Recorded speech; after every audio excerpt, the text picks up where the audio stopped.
Hi, everyone. Welcome. Welcome, welcome. Why you are jumping on tonight. So happy to have you here. So excited to dip into all of this rich material. If you have a journal, you might I'm going to ask you some pointed questions at various times.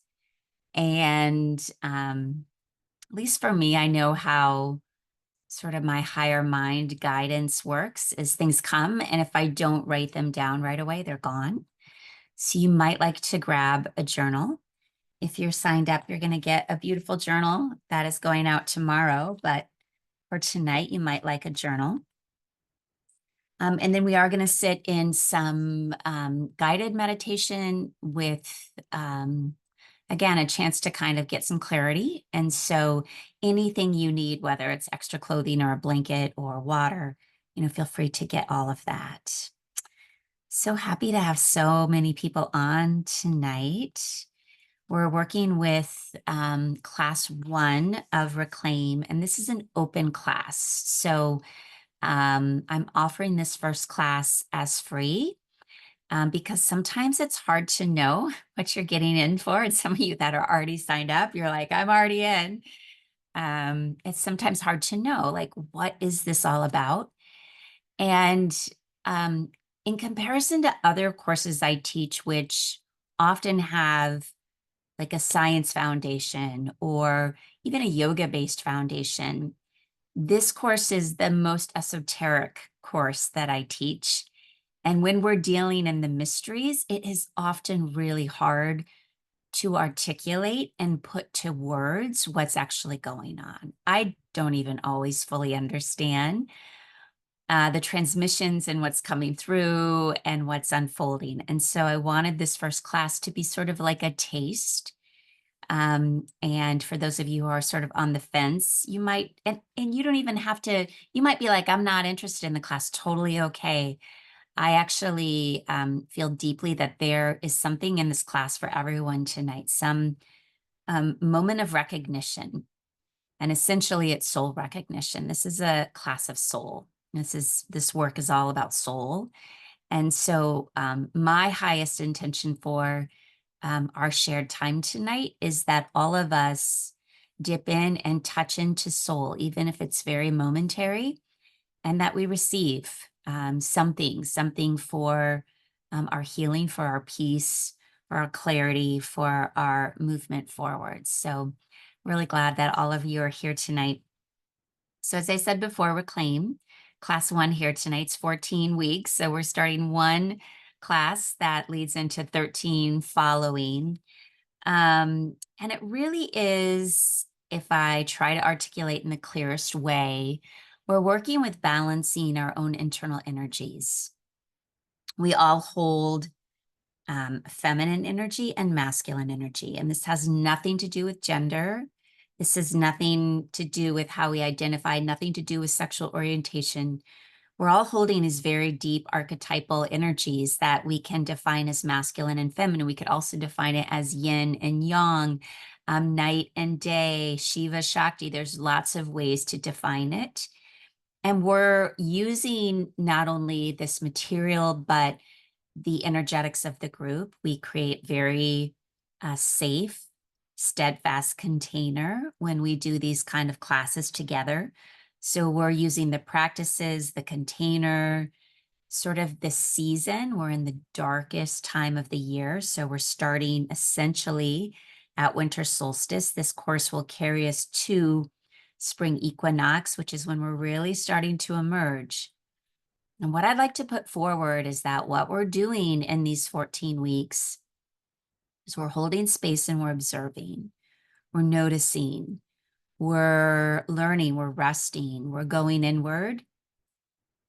You may feel the pull to take some action in these next 14 weeks, but more likely, these next 14 weeks are a chance to sort of settle in and simmer. I always say that, just be. just be with whatever you're learning, whatever's rising up. And then the action will eventually come in due time. But the season of winter, and really, I think the true nature of this course is that we go in and we observe and we see and we hold space for and we notice and we sit with whatever we're finding, not needing to fix it, change it, cut it out. I have a story about that at some point in time, how I just wanted to cut out this pain in my body. Doesn't work. We're holding all of it. And then eventually action moving forward, goal setting, that will come, but that's not really what we're doing for the majority of this class. We're working with the split off parts of ourselves, and we're working with essentially the subconscious mind. So I want to share, I've got those of you, many of you are repeating this class, which I'm so grateful for that. I think it also speaks to the power of these kind of experiences that we are wanting to do them again. This will be my third time. I'll talk a little bit about that in a moment, but thank you to all of you who are like, I'm doing it again. So clearly, we're almost to the very darkest, longest night. They are going to come to an end. We know that. Things cycle through. But these are the kind of core tools that we're going to use in this course to really start to, again, hold space for, observe, learn about ourselves, and to also do some beautiful healing work. I was given or shared, this poem was shared with me. It's written by a man, Jeff Foster, I don't know, but it's a male friend of mine, Steve Corbett, who shared this with me years ago. And I really love this whole poem, or this whole, what do we call it, even an energy, because it so actually is very representative of the feminine and what we are going to be tapping into in these next 14 weeks together. So the poem is How to Heal. Do not force the healing, my love. Healing is always unforced. It happens when the conditions are right, when there's just enough love, attention, presence, slowness, and trust. When you aren't trying to heal, when you aren't trying to awaken, when you aren't trying at all, when you open your arms wide to the now, you fall to the ground, let yourself feel the rage, the grief, the loneliness, let yourself break. Let yourself feel worse if you need to feel worse. Speak your raw truth, upset some people, bring others closer, but don't force yourself, my love. You have to let go of the result, the agenda, the goal, and infuse your unhealed experience with love. Drench your pain, your sorrow, your longing with warm awareness. Saturate the moment with yourself. You have to create the conditions for healing, but you cannot do it. The ego will rebel at this news, and your heart will rejoice. Mysterious forces, ancient and unspeakable, do the healing. You only have to get out of the way. Yeah, so powerful. And I feel like what we will co-create, we always do in these courses together. It's not just me, it's all of you and your energy. We co-create the conditions. So when the conditions are right, this is when healing comes in. And it's bigger than us. It's bigger than any tool we're going to learn, any journal entry you're going to make. It is some larger force that comes in to do the healing. But I believe what we set up really well in these next 14 weeks together is we set ourselves up so the conditions are right. So we're creating the space. We're asking ourselves the right questions. We're engaging in practices that start to create a little more ease and softness in our systems. And so when all of those things are right, then something bigger can come in to do the healing, bigger than me, bigger than you, bigger than all of us. That's really, I think if I were to take what this course, which is sometimes hard to describe, what we are essentially at the highest level trying to do, it is this. I think this slide is so representative of it. We're also working with finding our path. And this work is based on the work of the great Joseph Campbell, a mythologist. And I actually didn't know this quote of his. I just recently saw it and I was like, oh, this is perfect. That if you can see your path laid out in front of you, step by step, this is what I always want. I'm like, just give me my 5-year plan. I want to know what's next, what's coming. You know, it's not your path, it's someone else's path, right? So, what we are essentially doing is finding our own path, which means it's going to look different for all of us. It's totally going to look different for all of us. What I get out of these next 14 weeks is going to look different than what Cindy gets out of it, than what Karen gets out of it, than what Kelly gets out of it. We are definitely embarking on moving into the mystery. So there's a lot of surprise here. There's a lot of not knowing. This is not a science-based curriculum. This is a mystery-based curriculum. So this will be the third time that I go through this process. The first time I was doing a lot of work with healing my inner feminine. The second time, I think I was working a little bit more with my masculine. And now this time really feels to me, but I don't know. I feel like it's going to be more integration for me this time, but I don't know. This is the beauty of us working in the mystery. So I don't know what you're going to get out of these next 14 weeks. I do know there will be transformation. I know there will be healing. I know there will be insight. I know there will be a movement forward on your path. I just don't know what it's going to look like. And to me, there was a time in my life when I would have hated this. And so if you're already feeling resistance, it's okay. I wanted clarity. I wanted to know what was coming next. I wanted all of the steps laid out for me. I wanted the path in place. And this is so, there's not a clear path, but you will find that as we go forward, step by step, class by class, practice by practice, you're going to find your way. I'm actually very certain of that. So I want to explain for those of you that some of you, this is my third time, Betsy. I know what we're doing here, although it will change because I've changed since I taught it the first time and the second time. But these are the nuts and bolts.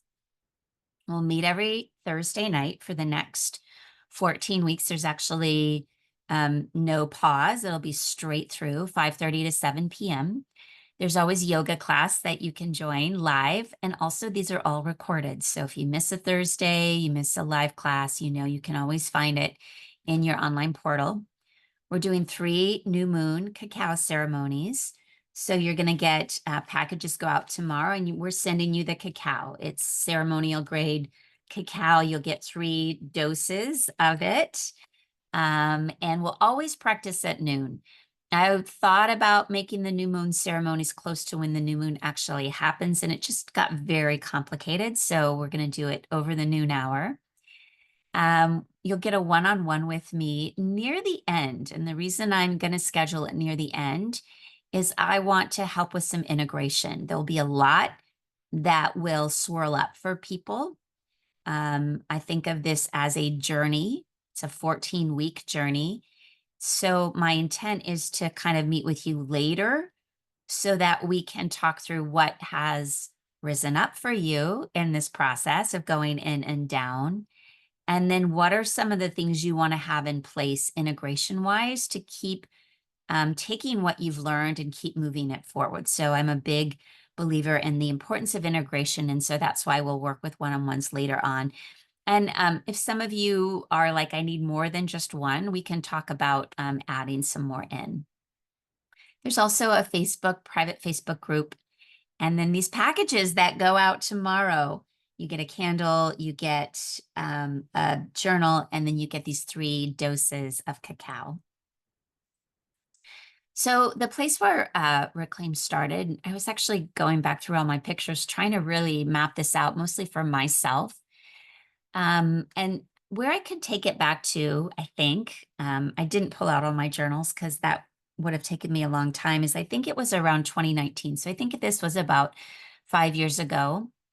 I had been doing a lot of inner work that was with my shadow and with my dreams and with really sort of understanding more of my subconscious mind.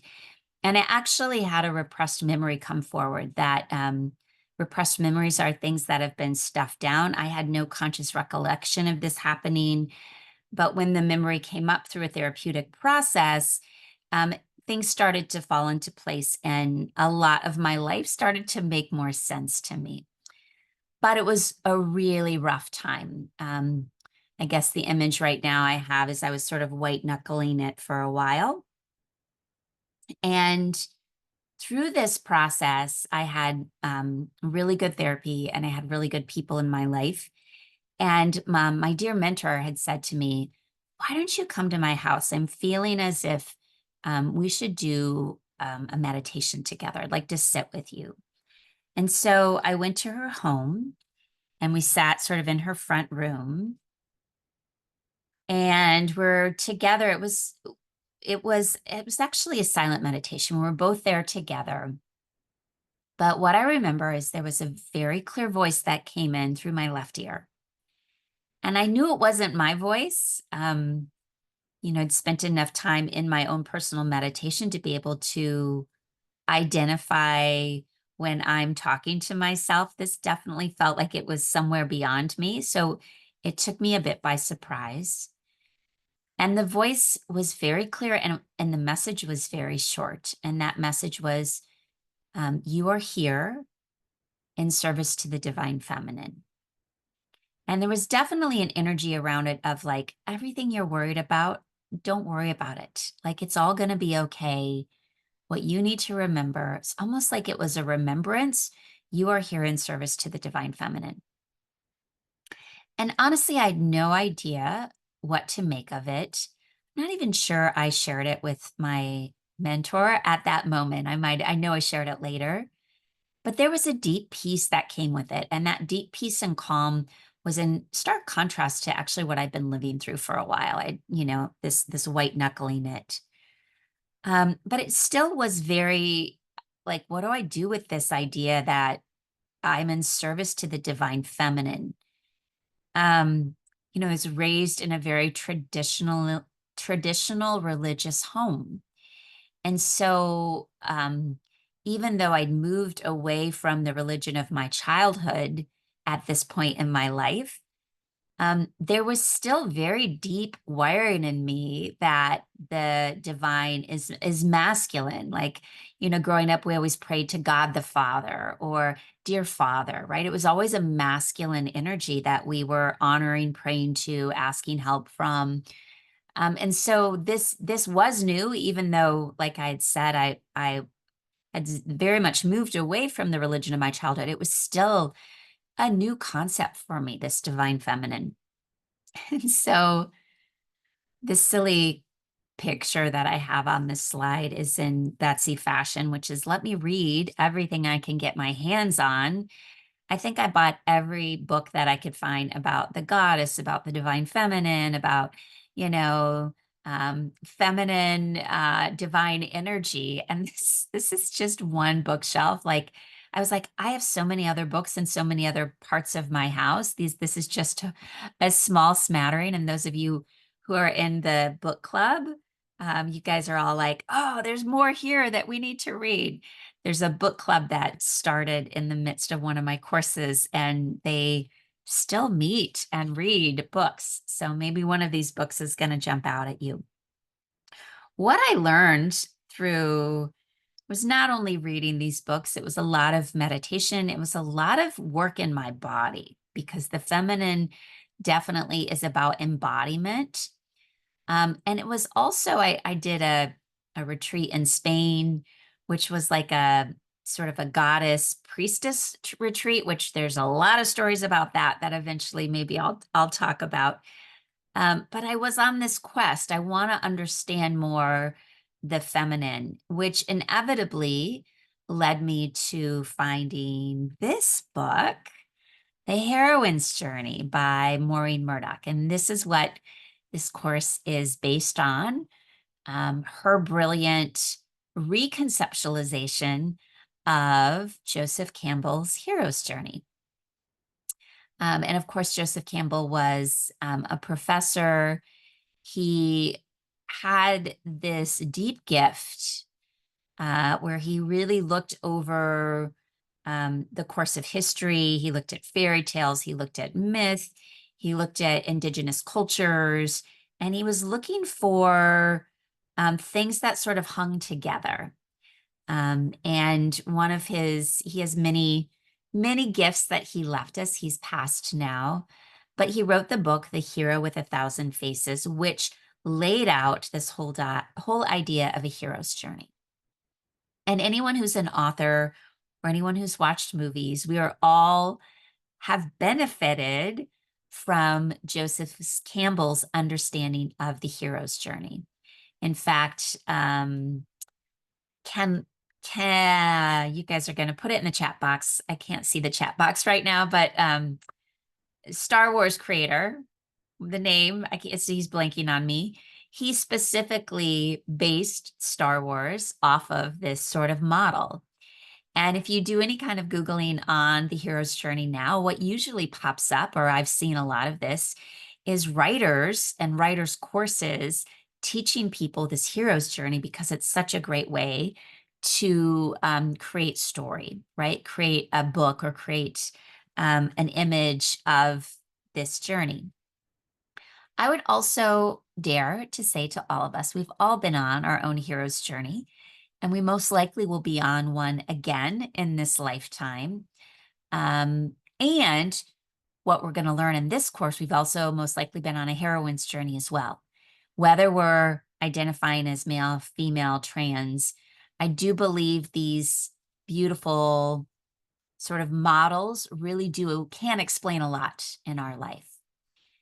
Here's some examples of the hero's journey. Now, what is very reminiscent of the hero's journey is you are going out in the world and you are slaying the dragon, so to speak. You are kicking ass. You are doing something big, right, out in the world. And I love this slide because we can see there are masculine heroes and there are feminine heroes. So I love that Mulan shows up, the Wonder Woman shows up. So you can be a woman on a hero's journey, just like you can be a man on a heroine's journey. And I'd like to make the case that these two journeys are vastly different and both necessary for us as humans in this lifetime to go on both a hero's journey and a heroine's journey, and maybe to visit these journeys many times throughout the course of a life. So the thing that sets the heroine's journey apart from the hero's journey is whereas the hero, so all of these characters on this last slide, are literally going out into the world to fight something external, right? They are in battle with somebody outside of themselves. The hero's journey is doing the exact opposite. It is actually going in and down. We're still potentially battling some dragons. They're just internal dragons. So the heroine's journey is not necessarily about engaging with the world. Now, eventually, near the end of the process, we do return and re-engage with the world in a different way. But the actual process is a very, we might call it private, we might call it personal. It's very internal. Whereas when the hero leaves, everybody knows the hero is going on their journey. They literally leave, right? There's a call and they leave. They leave their home. They go out. There's trials, there's failures, there's death, there's rebirth, there's revelation, but they are away and then they do return, right? Whereas a heroine's journey is a very internal process. And a big part of it is reclaiming or healing the wounded feminine, as well as reclaiming and healing the wounded masculine. So the heroine's journey is asking us to look at all the different ways we've disconnected from ourselves, both our internal feminine and our internal masculine.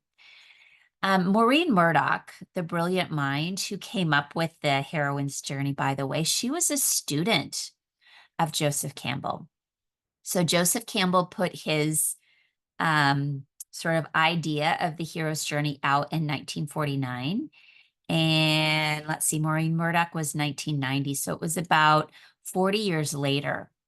And I believe she does write in this book, or I heard her speak, that she did go to Joseph Campbell and said, I think women have a different experience.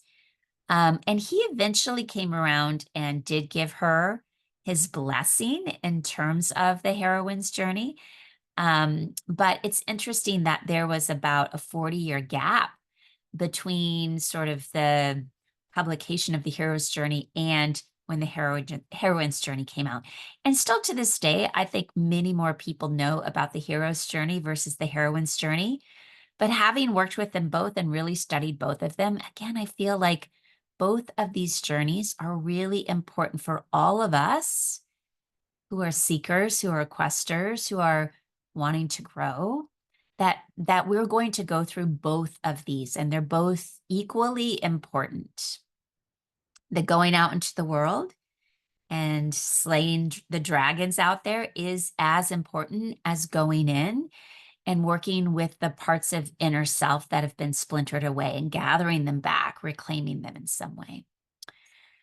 So this is just like the hero's journey has a model. This is the model of the heroine's journey. So this is really the basis of this class, although we riff and, work with these in different ways.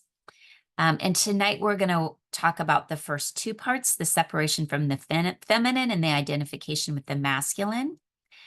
But the thing about this journey, and this particular image doesn't necessarily make this very clear, I would say that the heroine's journey is nonlinear.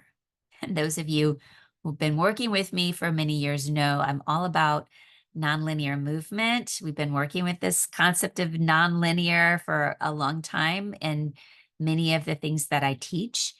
And the heroine's journey is definitely nonlinear. So what I mean by that is that whereas I think the hero's journey is a bit more linear, you leave, you go through these different steps, you return.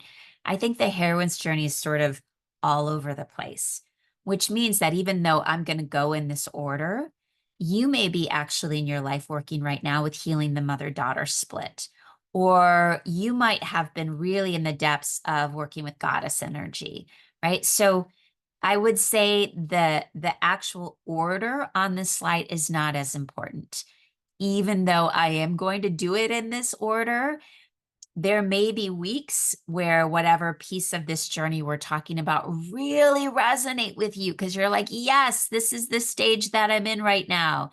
And then maybe class 2 will speak to you 3 months from now, right? So just know there's a little bit more fluidity in this model, I would say, than the hero's journey. Now, what we're all going to experience, if you're not already experiencing it in the 30 minutes we've been on together, is resistance. Just want us to sit in that for a moment. You are absolutely 100% at some point in these 14 weeks, or even in these 90 minutes together today, going to find some resistance. Resistance looks at many different ways. It can look like frustration, irritation. It can look like checking out. It can look like excuse making. It can look like talking yourself out of why something is important to you or something isn't important to you, right? So I have found this time and time again in my own life that I notice my inner resistance, which I now label as my ego, as getting really loud and really mean sometimes, right when I'm on the cusp of actually moving in a direction that's really important for me. It's happened so many times. You would think by now I would not be so impacted by that crafty ego, but it still gets the best of me. Absolutely. So I just want to put this out, and I will put this out there over and over in these 14 weeks, that you are absolutely going to hit a wall at some point. When we're going in and down and we're working in the subconscious mind and we're working with our shadows and we're working with stuff that we've splintered away, there will be resistance. Sometimes it just feels like all you want to do is sleep. That is a form of resistance as well. It may also be just a sign that you're extremely tired. But it's so, once I learned this concept, and Stephen Pressfield has an amazing book about how we resist, specifically how we resist writing and creative pursuits. Once I kind of started to know, oh, yeah, you're getting really resistant to taking that step, Betsy, or signing up for that, Betsy, or following through on that, Betsy, then I know I'm really onto something. Like I'm right where I need to be. So now when resistance shows up, I can look at it a little bit differently. Like, oh, okay, this is a good sign. This must be like I'm really to a point, as this quote says, this is really important to my soul's evolution. This is why I'm resisting so much. So I just want to put this slide out there now, and you'll see it for sure in these next 13 weeks again and again. Now, I also want to say that if you are feeling really resistant, and specifically for those of you who are already signed up for the course and you notice you're having a really hard time getting through the content, I want you to reach out to me, reach out to someone in the course, mostly because if we don't speak our resistance, if we don't work with our resistance, it can bury us. So it's important to reach out and say, hey, I'm struggling a little bit. Can you help? And I'm here. Whenever I teach these classes, I'm all in. Like for these next 14 weeks, even the week of the holidays, I'm here. Like I'm in. So I want you to know that sometimes the emails don't get answered right away, but I promise you will get a response from me because we need each other when we're doing this kind of work. And this, as I've already alluded to, the purpose of this course is to make the unconscious more conscious. And I would say all of the great wisdom traditions, any kind of soul work, this is what it's about. We're trying to understand what's hidden away, what we're not willing to look at, what we're pushing down, what we're fearful of, what we're embarrassed by, what we feel shame around. We keep pushing it aside. And yet, if we keep doing that, it's still going to impact us. It's just going to bite us in the ass in a way that we might not want it to. Whereas if we're willing to, what I would say, wade into the subconscious, be with it, see it, learn it, know it. And there's always going to be new content. That's the point of the subconscious mind. It's hidden. But there is a pathway in. And when we go in and sort of do that internal work, we're not as sort of thrown around by being, as Carl Jung would say, a victim of fate.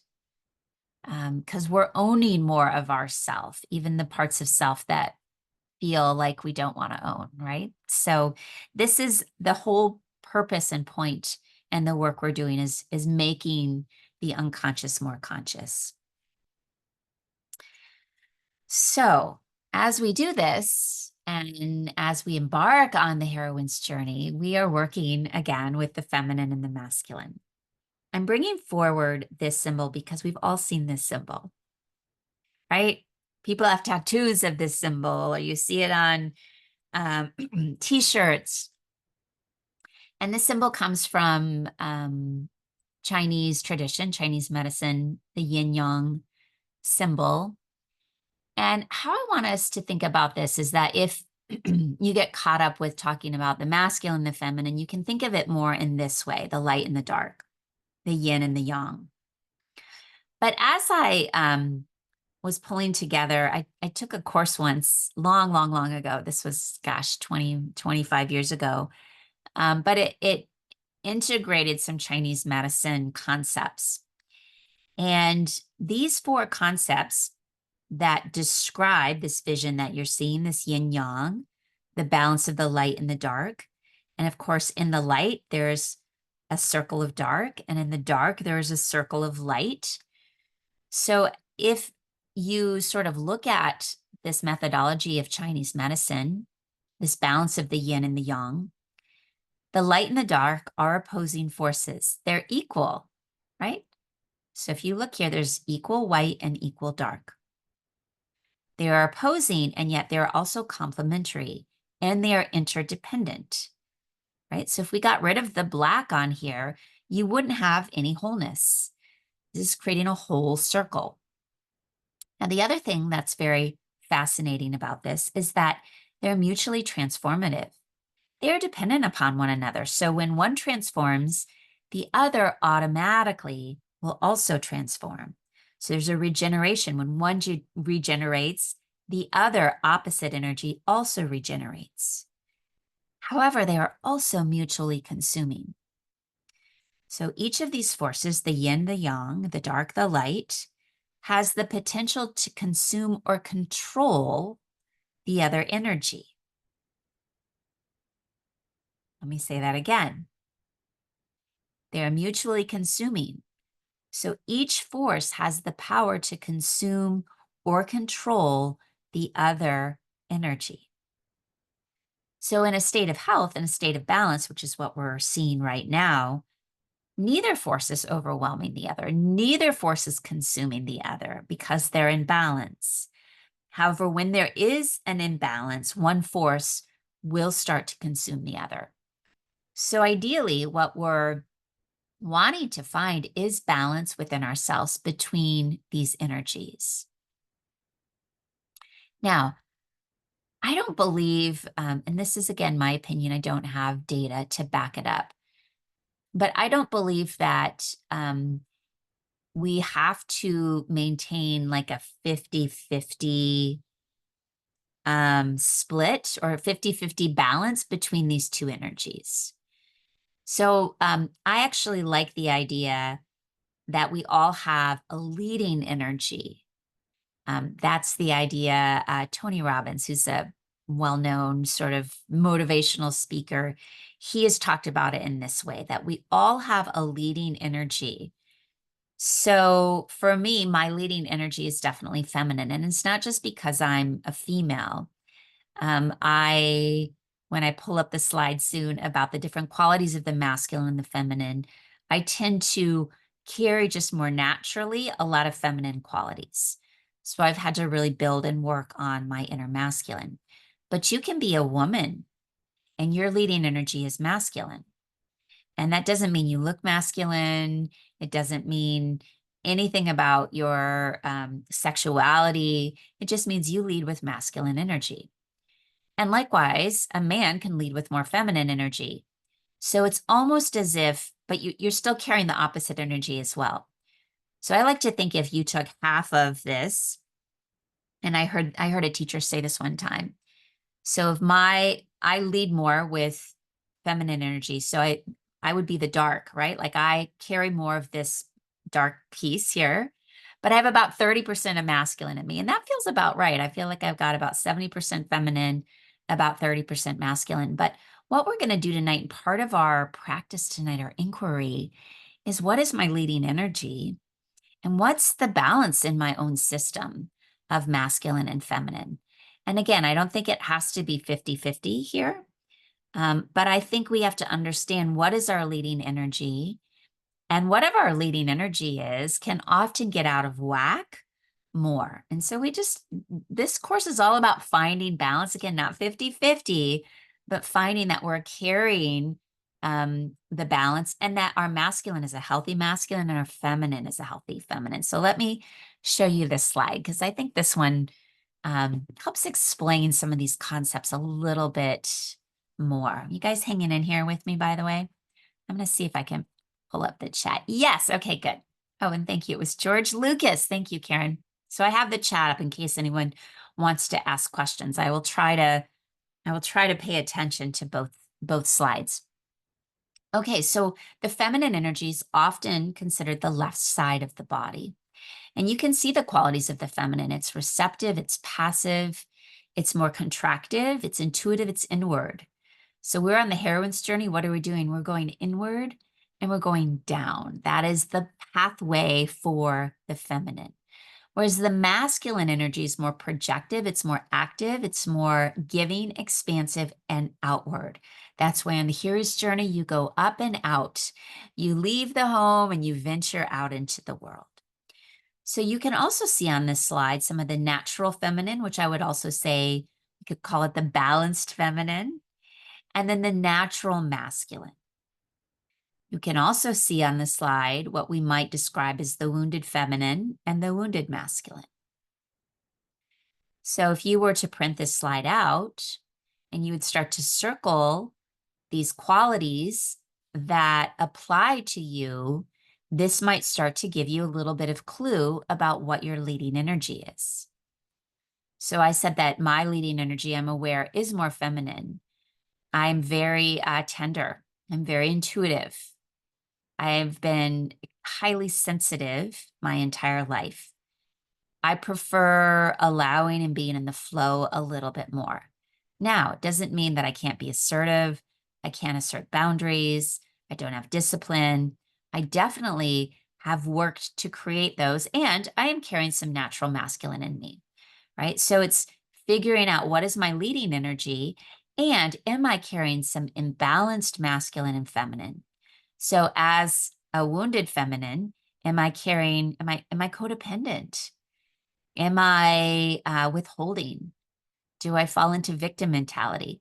Or the wounded masculine, am I dominant? Am I aggressive? Am I competitive? Am I perfectionistic? So this isn't on this slide, but perfectionism is a sign of wounded masculine. We often, interestingly enough, think of the feminine as carrying more perfectionism than the masculine, but it's a masculine, it's an out of balance masculine.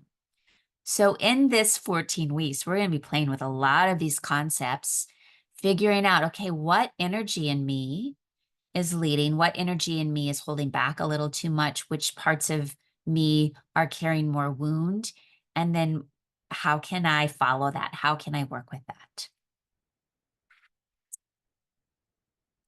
Okay.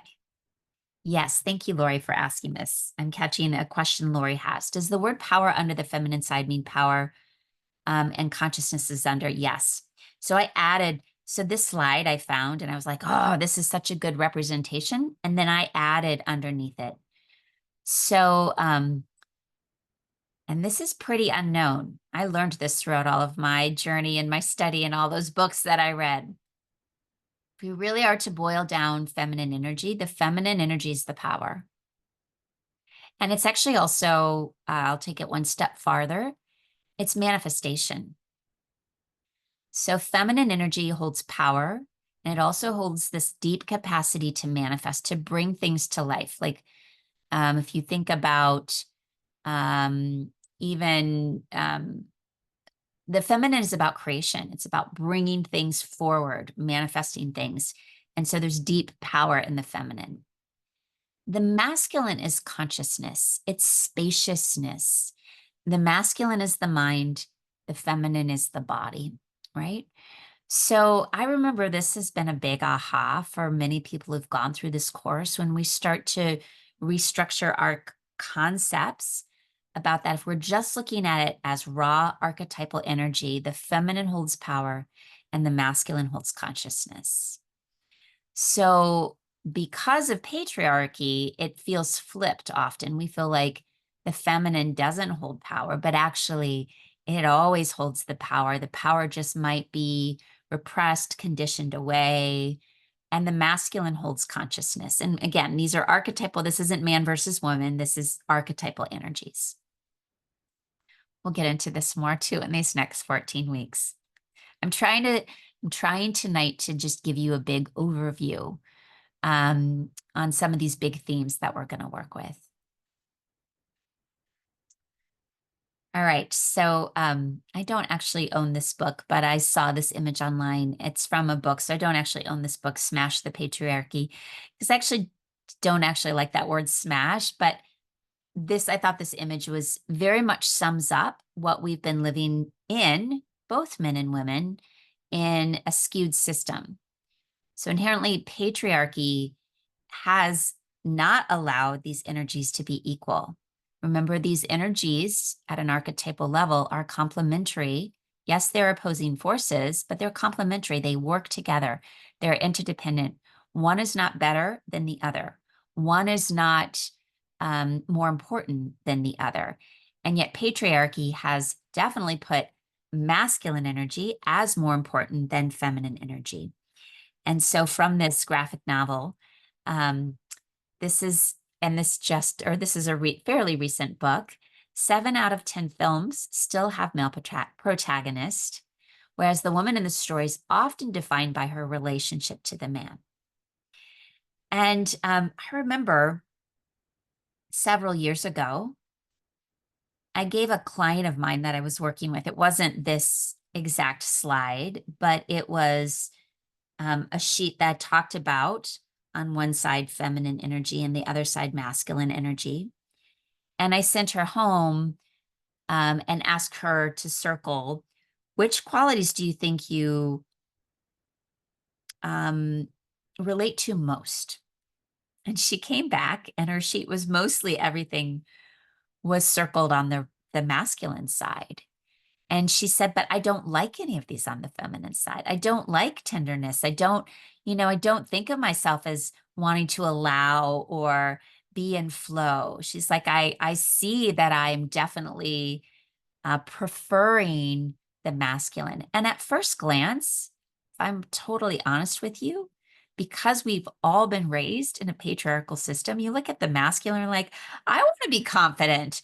I want to be stable. I want, courage and discipline. And I want to be certain about things. This whole intuitive feeling, allowing, contracted, passive energy. I don't know about that. I prefer that, right? And this is coming directly out of how we've all been raised. We've all been raised as patriarchy as our system. It's been here for, they say 3,000 years. So it's the water we've all been swimming in. Now, this was one of when I was doing all of this study and working through sort of my own anger at patriarchy and if I'm more honest, my own anger at men, right? This book, as great books often do, just happened to come into my life. I don't even remember how or why. I think someone recommended it to me. Carol Gilligan is a well-known developmental psychologist. In fact, I think had studied a lot of her work earlier in my psychology school, like psychology grad school. But she wrote this phenomenal book with another writer and researcher about why does patriarchy persist. And this book was written, I believe, right before COVID happened. And it began to shift me out of being angry at men to being angry at the system. So, yes, patriarchy privileges men over women, and yet men have also been wounded and hurt by the system of patriarchy. So the way, and this is the thesis of this book, what men lose out on is they lose their capacity or they don't lose their capacity, they lose the right in many ways to feel. They learn in this patriarchal world that we live in that they have to hide their feelings, their fears, they have to hide their tears, they have to hide their sexuality. They have to be stoic and they have to have it all held together and figure it out at all times. Whereas women suffer because we lose our voice, we lose our capacity to stand our ground and to speak our truth. So Gilligan goes on to really say what patriarchy has done essentially is it's created all this dysfunctional dynamic between men and women because men aren't able to really feel and show their feelings and emote, and women aren't necessarily can't find their voice or speak their truth all the time. And so we're never really connecting. We're never able to really connect in a deep way. And so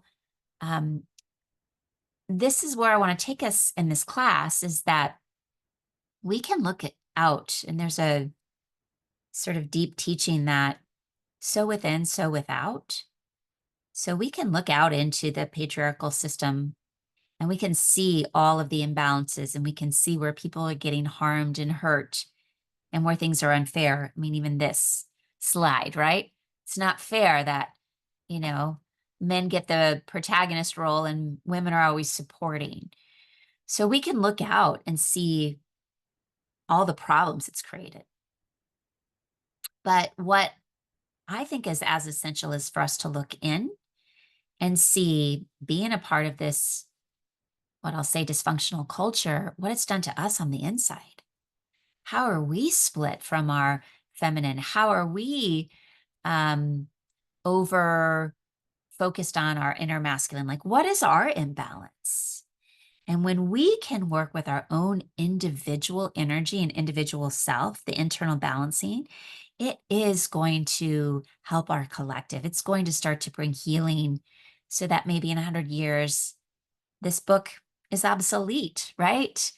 We'll be in a different culture. We'll be in a different milieu. So that's the hope, right? But I do think that it comes down to each of us figuring out, what's my leading energy? Where am I imbalanced? Where am I wounded?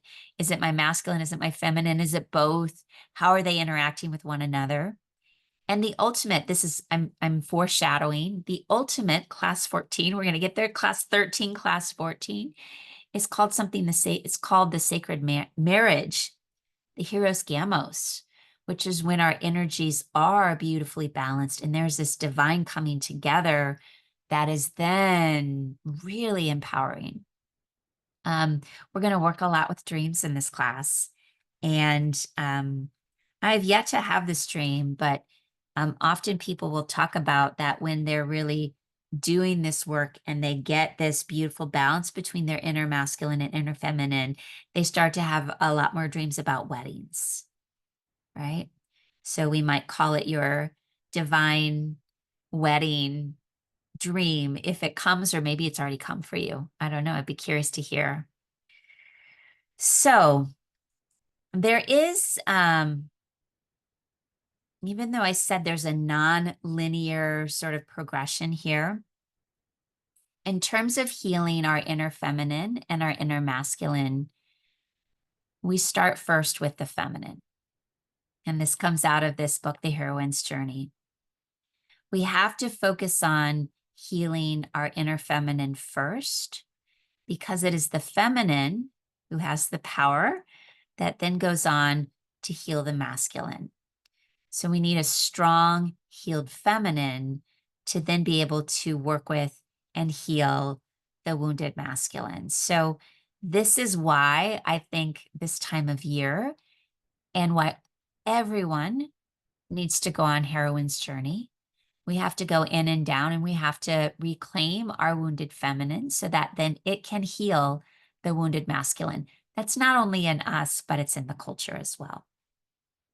And by the way, if we just think about, why is this? Why, Betsy? Why do we have to have the feminine has to heal first so that it can then help the masculine? The feminine is the body, and it's sort of the manifestation. It's the root of our system, whereas the masculine is more consciousness. So if we were even just to think about it from the energetic system of our chakras, the root, the second, the third, the base of the body is considered very feminine, right? Whereas the upper realms, the fourth, fifth, sixth, seventh chakra, that's more masculine.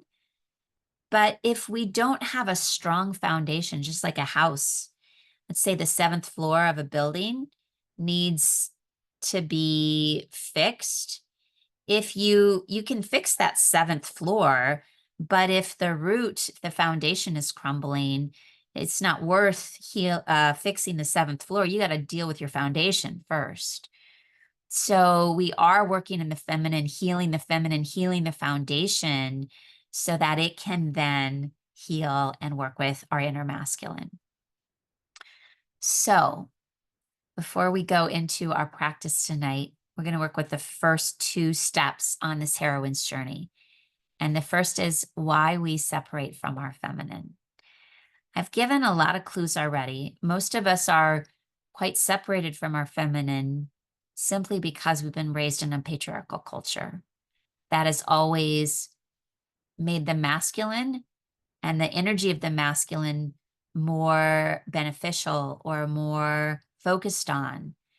So for all of us, one of the things we have to reckon with, and for me, this was actually really hard. I thought, I haven't really split from my feminine. I've always led with my feminine. My feminine energy is very strong. All of us living in patriarchal culture split from our feminine. What does this look like? It means we split from our feelings, we split from our intuition, and we split from our body. So, and this usually happens very young. So, as you're beginning to think and maybe take some notes, and I've got some really powerful soul questions for you to work with throughout this next week, I want you to begin to think about, when did I first split from my feelings, from my intuition, and from my body? And in fact, am I still split from my feelings, my intuition, and my body? And this course is going to help us, of course, reconnect to all of these and strengthen these. But I do think part of the puzzle pieces coming together is, when did I split? So for me, I split from my body when I was about 5 years old. Um, it was in sometime during my 5th or 6th year that I was molested at a skating rink. That memory went away, because this is what happens, is our memories, specifically traumatic memories, get very pushed down. And so I didn't have conscious recollection of that until my 40s, when I was doing some deep healing work on myself. But what I know is that around this age, I left my body. And I really didn't live in my body again until my mid-20s, when I started yoga. Yoga was my pathway home. It landed me back in my body. And I started to slowly but surely create a deeper connection. Whereas I can say now, even in this moment, as I'm sharing something quite vulnerable, I can feel myself in my body. I can feel my pelvis on the chair. I can feel my feet on the floor. I can feel the heat on my back, right? So I know that I'm settled in my own body. But whether or not you've had trauma in your life, it's very common for most of us to not actually be very settled in our bodies. This is, you know, related to this feminine energy, that we split from the body. We live up in the head. If we're living from the neck up, we're living very masculine, right? Because again, masculine is consciousness, it's heady, it's intellect, right? The feminine is the body. And again, whether there's trauma or not, our culture has a lot to say about the body in terms of what it should look like, how it should respond, what it should wear, And so shame is one of the core emotions that often prevents us from being fully in our body. It's like, I don't like my body. I don't like how my body's performing. My body's sick, or my body's gained weight. And so we start to split. So part of these 14 weeks is about us reclaiming and moving more of our attention and our awareness and our love, our kindness back into our bodies. And so that's a big part of what we're going to do here. So when did you split from your body? Are you split from your body? How do you know you're split from your body? Have you started to move back into your body? And what has that been like for you? These are all, I think, important questions to begin to pose and explore in yourself. I split from my feelings when I was about 3rd grade. I was a highly sensitive child, felt a lot. I know my feelings were very uncomfortable from my mother, who, well, let me say this. I would say my positive emotions were not uncomfortable from my mother, but my more negative, hard fear, sadness, I think was more challenging for her. And my feelings got really intense. I can remember it was a moment in 3rd grade I filled out a worksheet wrong. My teacher used me as an example. I got sort of shamed at the front of the class, and then I was told to go to the coat room. And my emotions got very big, right? I was overwhelmed and I was sobbing, I was crying, my emotions definitely took over. And then there was more shame for how emotional I got for a silly worksheet. So I think it was somewhere around this time period that I learned that showing my emotion was not safe. Crying, especially in public arenas, was not safe, and that it might be best if I just start to push that stuff down. And then last but not least, I split from my intuition. Well, let me go back. I want to ask you, when did you split from your feelings? Do you remember a time? Another way to ask it is, do you, even now where you sit right now in this moment, do you feel things? Um, are you able to cry when things are sad? Are you able to laugh when things are funny? Do you feel like you have a full range of emotions, or are things pretty shut down? So again, the signs that we split from our feminine is we're not in our bodies, we're not feeling our feelings, and we're not tapped into our intuition or inner instinct. So I also sense that because I was such a sensitive child and because I actually had a history of trauma that no one knew about, and I, at this point, didn't even know about, it was very repressed. It was a very brief moment, and I pushed it down very quickly.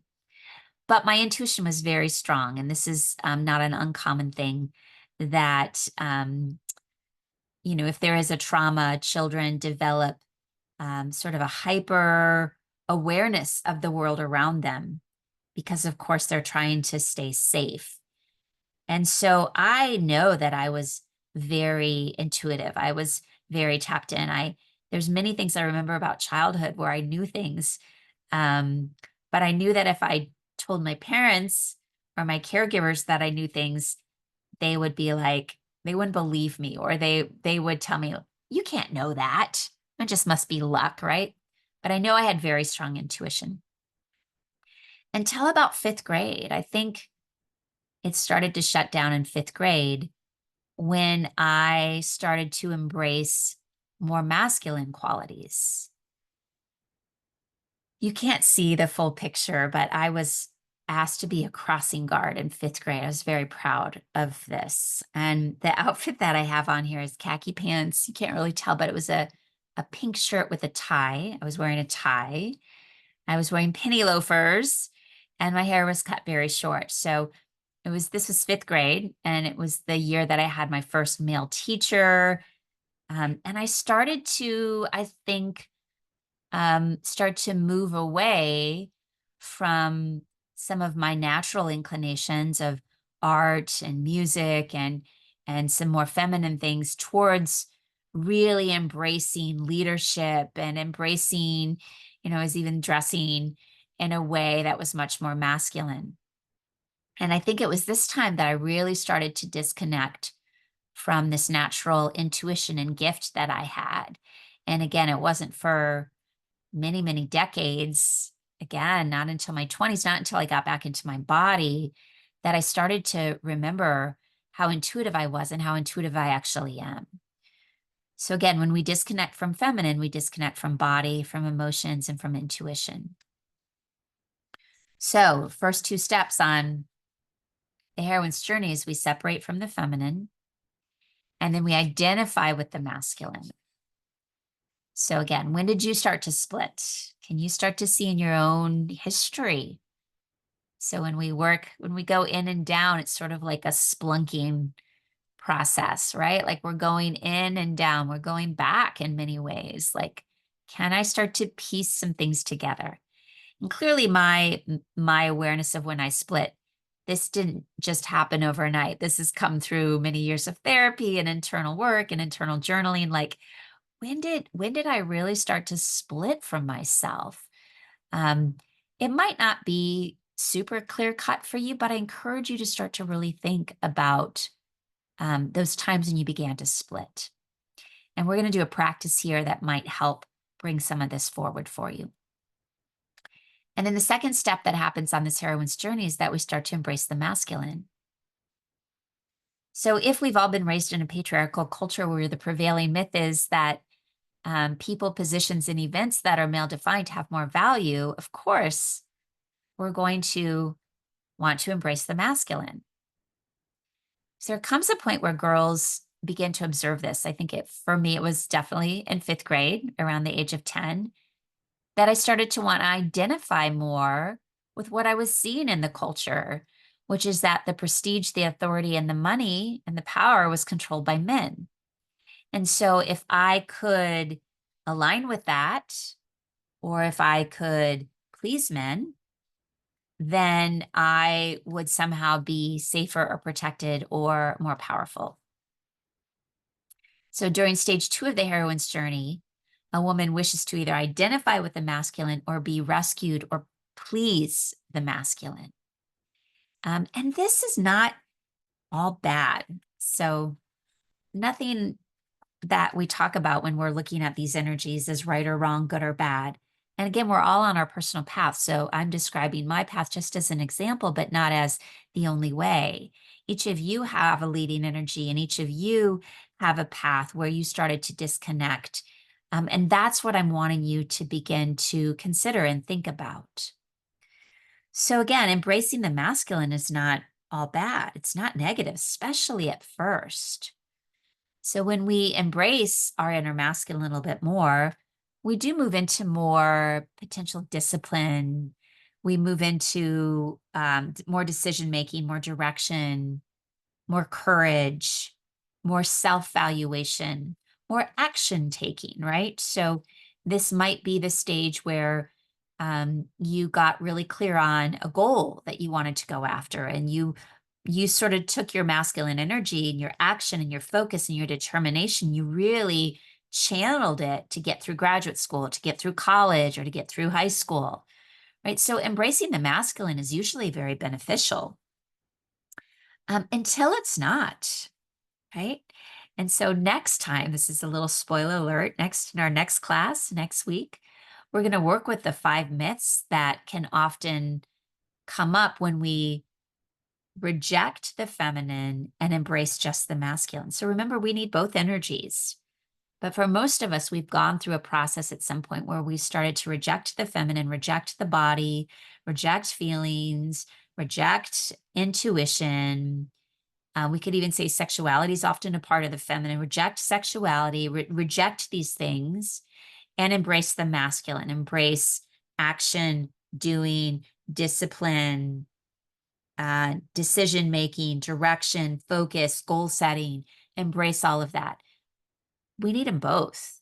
But for most of us, we've gone through a process of rejecting one and sort of embracing this. I have to say that my daughter, so I have 2 sons. I have a college age son and a high school son. And then my daughter is 12, almost 13. So I have definitely watched, and it's because I learned this process and have been studying Maureen Murdoch's work and studying the feminine masculine energy. I started to watch her because I think it was actually maybe the first year that I taught Reclaimed. She was 10. And in these subsequent years, I've watched this process happen with her. So if any of you who have children or have daughters, I've watched her start to reject things that before she embraced that were related to the feminine, whether it's her creativity, her artistic ways, her feeling, her desire to cuddle and be sort of in touch with me. That not only did she start to reject some of that, move away from it, but she started to embrace things that were more masculine. She started to relate more to her father and to her brothers and be more annoyed and eye rolling with me. I can't say that I didn't always not take this personally. There have been definite moments where I'm like, what happened to my little girl? But now that I really know and understand this process, I understand that she is just in this cycle, this feminine heroine's journey, where there is a rejection of the feminine, there's an embracing of the masculine, and And this journey, we do come back around. And so I also have trust that she's going to come back around. And maybe someday she'll want to hear this from her mom, but definitely not right now. And so knowing this has helped me a lot. That developmentally, this is just where she's at. She's embracing the masculine, and this is important, and this is okay, and this is what happens. And I haven't done anything wrong as a parent. Well, I'm sure I've done some things wrong, but this is just a phase that she's going through, and that as you know, humans, all of us have probably gone through this phase as well. All right. We're going to move into our practice now. Any questions before we move into these last two slides? This is big, heady stuff. I hope you're following. A lot of this, to me, feels almost like energetic transmissions. And so sometimes if you even intellectually aren't fully following it, I remember I'm seeing this person right now at the end of so the first time I taught Reclaim, it was a 6-month process. The second time I taught it, it was just 9 weeks. And we essentially just worked with goddess energy, the descent to the goddess. This time it's kind of more, it's a little longer because we're doing the whole process. So we're 14 weeks for this journey. But it was at the end of this 9-week Reclaim journey. And she said to me, I have no idea what we did. I don't really understand what happened, but something shifted in me. I just feel different. I feel more optimistic. I don't know what it was. I didn't follow a bunch of it, but I know something shifted. And so I do think there is almost a transmission of energy that's going on versus like intellectually being able to understand all of it. So I'm hoping that you will feel the shifting and the changing, even if it doesn't always intellectually make sense. Because remember, we've all been raised in patriarchal culture. So the idea of really embracing feminine and healing masculine, it's like this balance, we don't know it because we've never really lived in a balanced culture. Doesn't mean we're not here to help change culture, because I really truly think we are. Okay, so no questions. You're hanging with me. Let's go into our practice. And I want to set this up by sharing a slide first of this beautiful shaman that I met named Kunti. She is she's living in Peru, although I believe she was born in Mexico. And I was in Peru this fall, and Kunti came and did a beautiful fire earth ceremony for our group. And so this is the setup as we kind of came in. And essentially, this process was a 4-hour process, which was in and of itself challenging because we are all raised in a very masculine culture where there's a time. We thought it was going to be 2 hours, and there's a timeliness and a structure, and we want things to start on time and end on time. And this clearly was a very flowing process. And so all of us as participants had to work through, we talked about this later, some of our impatience that it took so long. But this shaman did such a beautiful process. You can see there's a white square here. And in this square, half of it was for the feminine, the left half. And the other half, you can see how she has it all perfectly folded, was for the masculine. And in all these little bowls, she's got various things. She's got seeds and plant material. She's got, if you look on the left side, she's got candies and biscuits and cookies and sprinkles. And she, through the course of this ceremony, starts to put and honor the feminine and the masculine. And by the end, it's this beautiful bundle that then she ceremonially kind of sealed and basically tied a bow around, and then we burned it. So I found it fascinating that most of the sweets and the candy went on the feminine side, and most of the seeds and the corn went on the masculine side. I wish I could understand or remember exactly what she told us about that, but there was equal amounts of things on both sides, but they were different because the feminine and the masculine are different energies. They're complementary. There's not one that's better than the other. But they both need to be honored. And that's what this ceremony did. But I did find it very funny that all the candy went on the left side, the feminine. I was like, well, does this explain my sweet tooth or what? All right. So what I'd like to do tonight is an embodiment practice. So I've been asking you a lot of questions about what's your leading energy? When did you start to split from the feminine? Maybe you can even remember when you started to embrace more masculine. Um, Again, as we go into this process, and we'll work even more with this in our next class, we're looking at this from curiosity. There's no judgment. There's no right. There's no wrong. Your leading energy is not wrong, right? Maybe even your balance right now is not wrong. But we're wanting to get to know what energies we're holding and what energies may be wounded or in pain. Can we work with those energies to bring them into more light and more balance?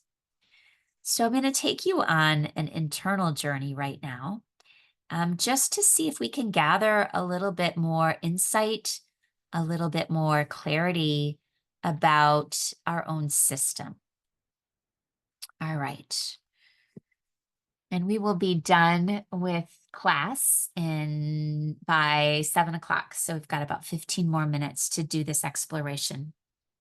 I'm going to start with central channel breathing. If you've done some work with me, you know it. We're creating a mudra where the fingers are lightly touching. This is the mudra of integration. This is the mudra where the left, the feminine, and the right, the masculine, come together in beautiful balance. And we start that with the fingers pointing down. We're going to inhale and pull that mudra up to the heart where the fingers are now facing forward. And then we'll exhale as we send that energy up into the sky.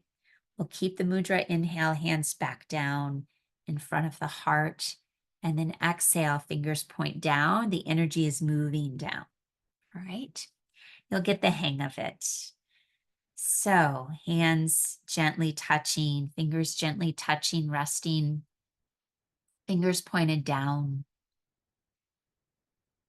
Let's take a moment to close the eyes and just land. See if you can follow this pathway that I've been describing of in and down. It's as if when your eyes close, your awareness is moving into the center of your body and it's starting to move down. And so can you feel your feet on the ground or can you feel your pelvis in the chair? Allow either your feet or your pelvis to be your grounding point. And take a deep breath in. And as you exhale, is it possible for you to settle, soften just a little more? Whatever energy you've been carrying from the day, whatever you've faced or moved through today, maybe you've really needed to exercise a lot of masculine focus and energy today. Whatever you're coming to or coming with to this practice tonight, just sitting with it, staying with it. You're exactly where you need to be. Take another breath in. And as you exhale, really, again, feel yourself settle down into your feet or into your pelvis. And we start this central channel breathing. So feeling the touch of your fingertips coming together, right in the central midline of the body. Fingertips are pointed down right now. Whatever air is in the lungs, you can release it or blow it out now. And as you inhale, it's as if you are pulling up energy from the earth, which is the feminine, Mother Earth, up into the heart. And we're going to pause the breath here. Hold that breath in for a moment, hands in front of the heart. And now as we exhale, it's as if we're sending our energy and our breath up and out through the crown of the head as those hands and arms stretch up overhead. Now inhale, it's as if you're pulling energy from the sky, the masculine father sky consciousness, down into the heart. We pause the breath again. And now on the exhale, that energy, that awareness moving down, hands, fingertips moving down towards earth. We're going to repeat this again. Inhale, pulling earth energy, feminine, mama earth energy up into the heart. Pause that breath. Can you pause, holding the breath right in the heart center? And now exhale, energy and awareness moving up and out through the crown of the head, arms stretched up above. Now, as we inhale, we'll pull the spacious light and energy of the sky down into the heart. Pause that breath again, right at the heart space. And then we exhale down the body, down, down, down through base of the spine, back to the earth. Do the central channel breathing one last time, breathing up, pulling up earth energy, feminine, mama, or earth energy into the heart. Pause the breath. Exhale, send that awareness and that breath up and out through the crown of the head. Now we inhale, pulling space, consciousness, awareness, light down into the heart. And now as we exhale, we return it all back down to the dark of the earth. You can either keep the mudra, Hakini mudra, resting down right in the base of the body, or you could certainly release your hands now and just allow the hands to rest gently on the tops of the thighs.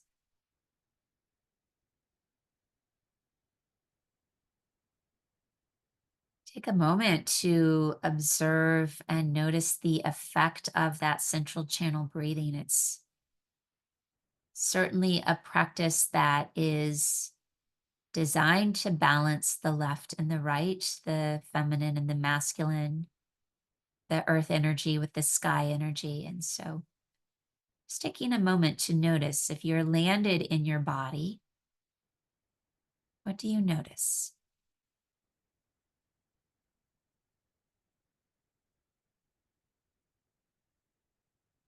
We learned tonight that when we disconnect from the feminine, it often manifests as a disconnection from our body.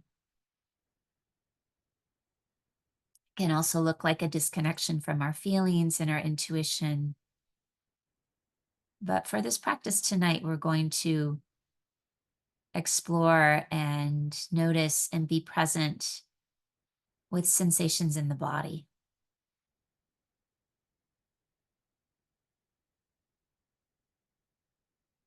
So again, observing, can you feel your feet on the earth or feel your pelvis resting in the chair?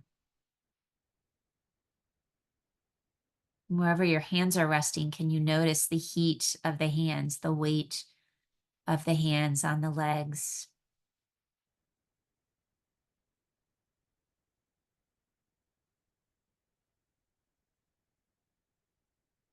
And as you just bring presence, awareness into the body, you might observe if there is a part of your body right now that is producing more sensation for you. So for me right now, I notice I'm having a lot of sensation behind my right eye. As you drop into your body, where do you notice sensation?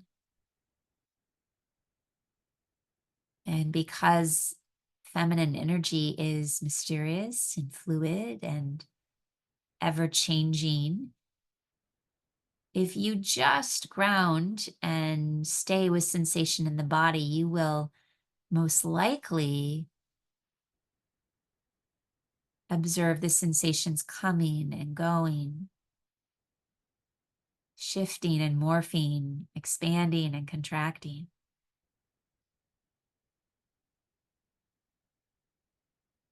When we learn to bring our awareness in and down, when we really learn to be in our body and feel the body, there's an entire world here to explore.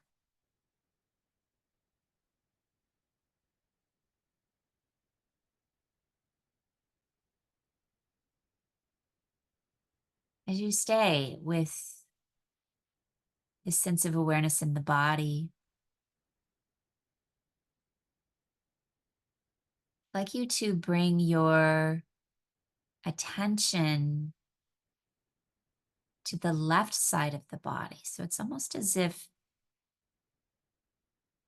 the right side of the body disappears, and what becomes very curious to you is sensation and awareness on the left side. So can you feel your left foot on the floor? Can you feel your left sit bone making contact with wherever you're sitting? Can you feel your left hand, your left shoulder, your left cheek, your left temple, your left eye and the eye socket? Can you even feel the left side of your scalp?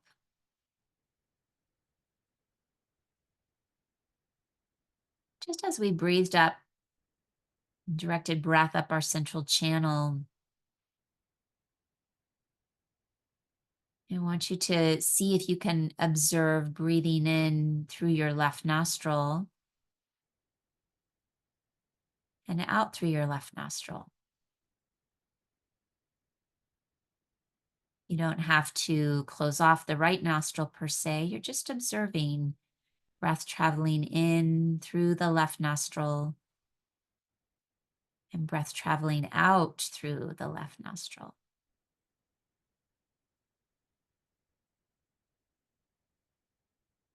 And as you stay on the left side, what do you notice? What does the left side of the body feel like? Is it light? Does it feel heavy? We're just being curious observers of the left side of the body and where sensation seems to be most prevalent.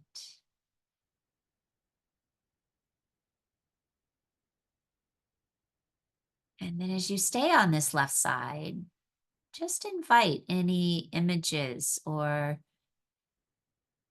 qualities of the left side that might come forward for you. Might notice if there's any particular colors.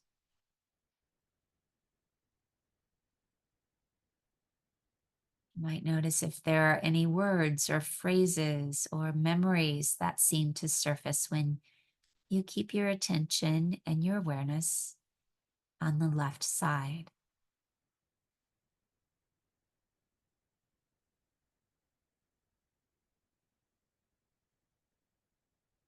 And then, as a way to honor this left side, and again, in the body, the left side is often considered the feminine. We just internally, or you're at home, you can say it out loud. Thank you, left side. Thank you.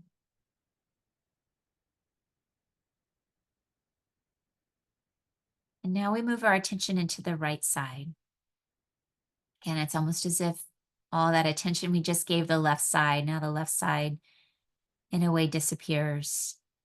And all of our focus is on the right side of the body. So you feel your right foot on the floor, feel your right sit bone, feel your right hand, right arm, right shoulder. It's almost as if you can just feel the right side of the face, the cheek, the temple, the forehead, the right ear, the right scalp.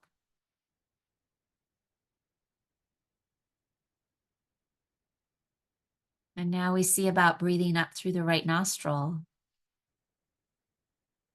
breathing down the right nostril, Do one or two more, directing breath up through the right nostril and down the right nostril. And as all your attention, your consciousness, your focus, your awareness is settled here in your right side, again, what's it feel like on this side? Where is the sensation prevalent? How would you describe it to me? What are you noticing in terms of sensation? Can you feel this side?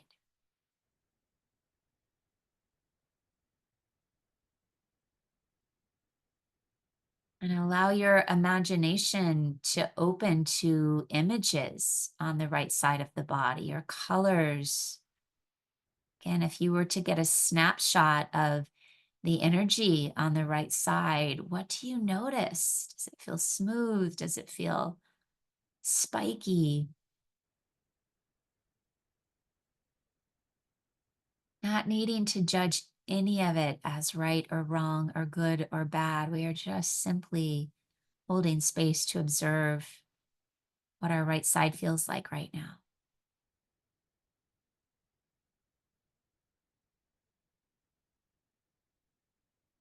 And then just a simple thank you. Thank you, right side. Thank you. Thank you for revealing to me whatever you were ready to reveal.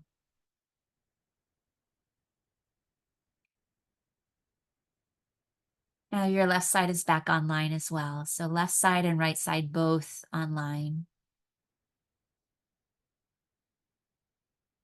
Feeling settled, both feet on the ground, feeling both sit bones settled in the chair.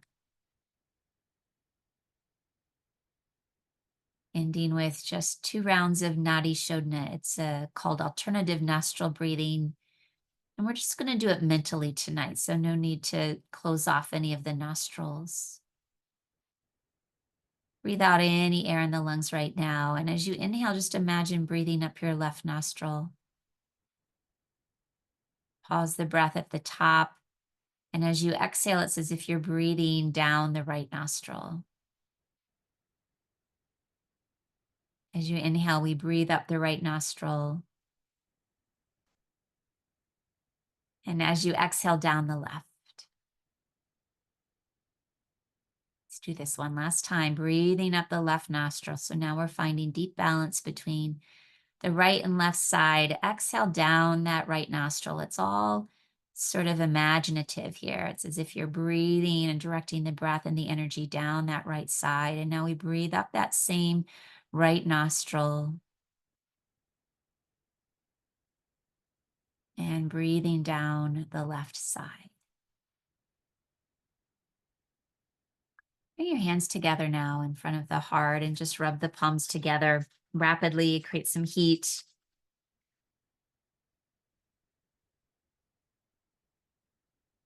And then bringing the thumbs to the space between the eyebrows and just a slight pressure in and up as we sort of bow and thank our intuition. Bringing our thumbs to our mouth as we pause here and express gratitude for our voice. I'm going to encourage you to write and express whatever came through. And then finally, hands down in front of the heart, honoring this powerful body that we're all in, and this opportunity to reconnect to it.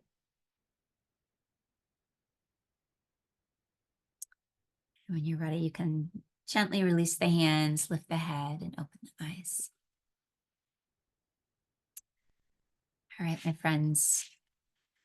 I'm 4 minutes over. I like to be very punctual, I like to hold the container and end on time. So I apologize that I went 4 minutes over, getting back into the mode of keeping track of time and slides.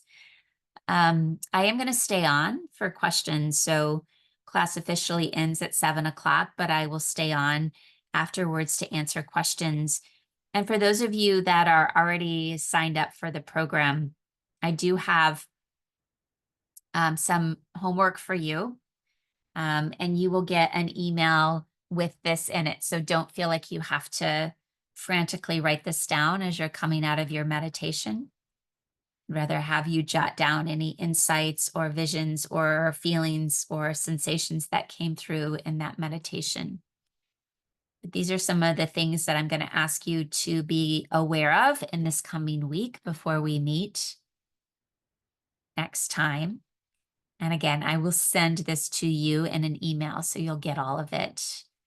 But these are the things I want you to start to look at: your dreams, your intention, which energy you feel like you lead with when you started to split from your feminine. These are the things that I'd like you to contemplate in the next week. All right. And then if you have any questions, I'm around, I'm available. I'm also going to put in this chat box if there's anyone that after tonight's class, you're like, I think I might want to do this. You can reach out with questions. info@heartlandyoga.com. And I'm also going to just put a little bit more content about the program in your chat box if you want to check it out. It's been 6 months since I taught. I'm like, I got to get myself realigned here with all the parts and the pieces. All right. Thank you all for being here tonight, for going through this process with me. It is always mysterious. I have no idea where it's going to take us. I mean, of course, I have the structure, but it's always pretty beautiful and curious to see when we align with this feminine energy, where it takes us. It's very healing. It's very powerful. So would love to have you be a part of it. And thank you so much to those of you who are going to join me on this journey. I just know for myself personally, I had major shifts that happened, especially after the first year. And even last year, I had some major shifts that happened. And I do really liken it to the group that we were in, and just the power of this process, specifically too, when we start to work with goddess energy. So I'm super curious to know how it's going to impact me, because when I do these programs, I'm like in the trenches with all of you doing the work as well. So Kelly, will we talk about the splits again? We're going to talk about the splits, Kelly, for 14 weeks. So you're going to get more about this split energy, because it really is sort of at the heart of what we're going to talk about for all 14 weeks. But yes, we can talk about that again next week. Yeah. And one of you is writing, and I feel so out of practice in this space. And I do too, actually. I've been away from teaching I specifically took these last 6 months off. I didn't actually even expect to come back for this, but I kept getting intuitive, since I'm tapped back into my intuition. I kept getting intuitive nudges that, especially post-election, I was feeling so strongly that the heroine's journey was going to be really important to work with again. So here we are. Surprise to me, just like it's a surprise to maybe all of you. Yeah, you too, huh, Brenda? Lots of nudges. Yeah, lots of nudges coming. So here we are. We're doing it again. I actually, the first time I taught Reclaim, I never thought I'd teach it again. I thought it was like a one and done. It was really powerful for me for those 6 months, but it does feel like it's a nonlinear process, and it's like a never-ending process. When you are sort of engaged in the heroine's journey, it's like, okay, I'm going to, and I actually don't feel like it's continuous. Like I feel like I dropped into the heroine's journey again last winter and did some really key, important reclamation work. And then once spring and summer comes, you're actually more on a hero's journey, because there's actually a lot out in the world in the spring and the summer to engage in. So it's kind of more of a hero's journey. But again, when the dark starts to come back, when we start to move towards winter, this really is the time again to go in and down, to listen in, to reclaim body, to listen to emotion, to journal, to light candles, to be present with self. So we're really using the energy of the season too, which I think is great. Yeah, Kelly, I agree. It does feel like a key time to do this work. I actually, this is another thing, I think I shared this on another call, so this may be repetition for some of you, but I also feel like when we do very conscious, focused work like this during the dark days of winter, then when the spring comes, when the light returns, we actually are moving out more empowered. And we've actually done a lot of the heavy lifting during these dark months, looking in, taking care of self healing, reclaiming that. Then for me, I found that the spring and summer is actually a more light and enjoyable and free, because it's sort of like I did a lot of the reclamation work during the darker months. So I remember after that first year of Reclaim, someone said, I enjoyed my spring and summer so much. And I swear it's because I did all that shadow work in the winter. Yes. So thank you, Barb. This is a really great question. So since tonight was a free class and I never know how many people will show up, um, I made it a webinar, which means you guys can see me, but I can't see all the faces. But here on out, for those of you who are already signed up for Reclaim, it'll be a different link starting next week. And then it'll be a meeting, which means I can see you and you can see me. So it will feel a little bit more tight knit, and we can actually see each other. So that will happen starting next week. But since tonight was sort of just a preview and kind of letting people who had a lot of questions be a part of it tonight, I just did it for my own sanity, because if there's, sometimes there's a lot of people online and it's just a lot for me to manage. And so, but going forward, yes, we will be able to see each other.